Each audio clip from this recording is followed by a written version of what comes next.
Alright, today I'm going to replace the battery in this 2023 Hyundai Palisade key fob.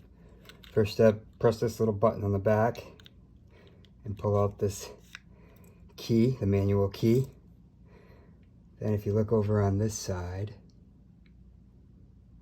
you're going to see, you're going to need a little flathead screwdriver, and you can just kind of squeeze it in there and just pry that forward.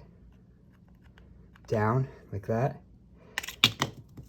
pop off the back, and then we can just slide out the battery. The battery that this one takes is a CR2032,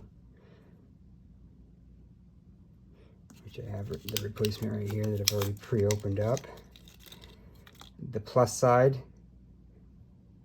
is the flat side, and the button side is the negative. The plus side goes up. As you can see, there's a little plus indicator on the key fob there. Might be hard to see with the reflection. So the flat side up, plus up, slide it in there, and then clamp this back in, push down, and put the key back in. Verify it works. Thanks for watching.